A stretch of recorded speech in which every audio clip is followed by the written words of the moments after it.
بسم اللہ الرحمن الرحیم۔ آخری قسط میں ہم نے یہ سنا تھا کہ حضرت خالد بن ولید نے ایک پادری کو بتایا تھا کہ وہ حضرت خالد بن ولید کے قاصد ہیں اور اسلامی لشکر کی طرف جا رہے ہیں، تو پادری نے ان سے اصرار کیا تھا کہ وہ رات یہیں پر گزاریں۔ اب ہم آگے پڑھتے ہیں کہ کیا ہوا۔ باب نمبر 5، حضرت خالد بن ولید۔ حضرت عامر رضی اللہ تعالی عنہ نے سب سے پہلے عصر کی نماز پڑھی۔ اس عرصے میں پادری نے شمونہ سے دریافت کیا، بیٹی کیا تم حکیم شمان کی دختر ہو؟ شمونہ مشہور ایسا ہی ہے۔ پادری: 2 برس سے کچھ زیادہ عرصہ ہوا جب میں نے تمہیں دیکھا تھا، تمہارے سب واقعات مجھے معلوم ہیں۔ شمونہ: کہتے ہیں کہ میرے متعلق کوئی راز ہے۔ پادری: یہ سچ ہے اور وہ راز مجھے معلوم ہے، لیکن جب تک حکیم شمان زندہ ہیں میں اس کا راز ایک لفظ بھی زبان سے نہیں نکال سکتا۔ اب حضرت عامر نماز پڑھ کر آ گئے۔ پادری نے ان سے کہا، میں ایک کتاب اٹھا کر لاتا ہوں، ان میں کچھ گزشتہ اور کچھ آئندہ کے لوگوں کے حالات لکھے ہوئے ہیں، انہیں سننا اور جو میں دریافت کروں وہ بتانا۔ پادری اٹھ گیا اور ایک پرانی کتاب جسے دیمک لگی ہوئی تھی اٹھا کر لایا۔ اس نے اسے پڑھنا شروع کیا۔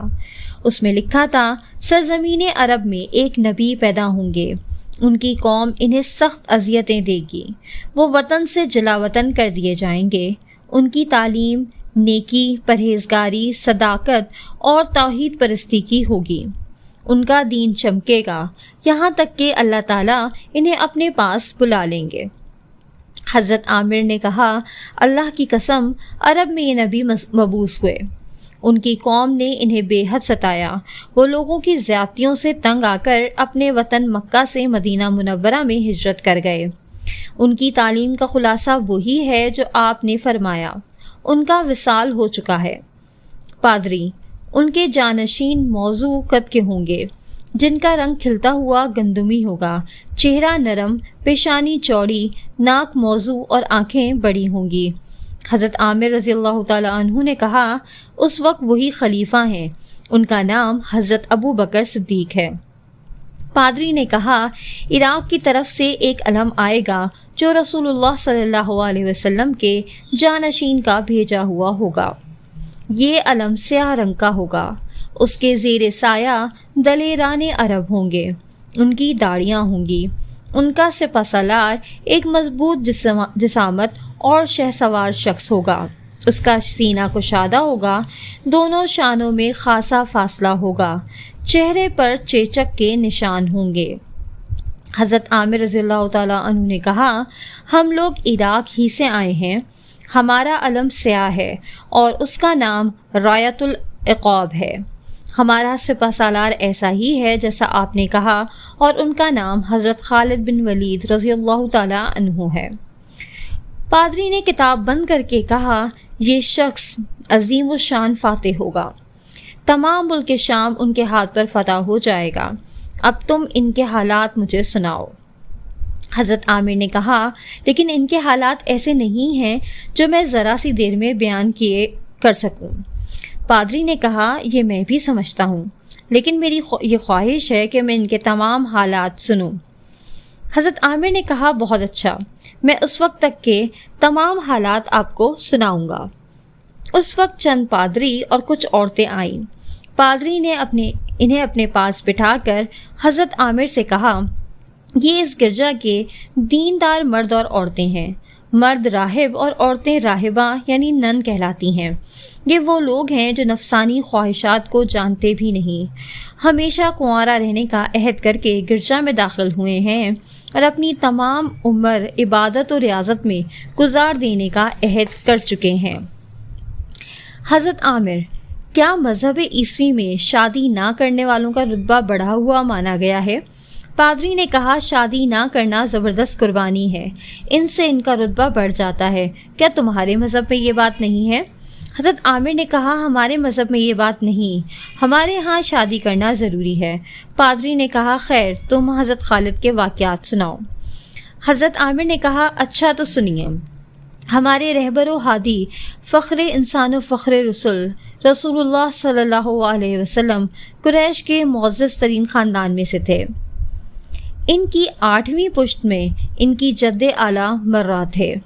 مرہ کے 3 بیٹے کلاب، تمیم اور نکیز ہوئے۔ کلاب آن حضرت محمد صلی اللہ علیہ وسلم کے مورث اعلیٰ تھے۔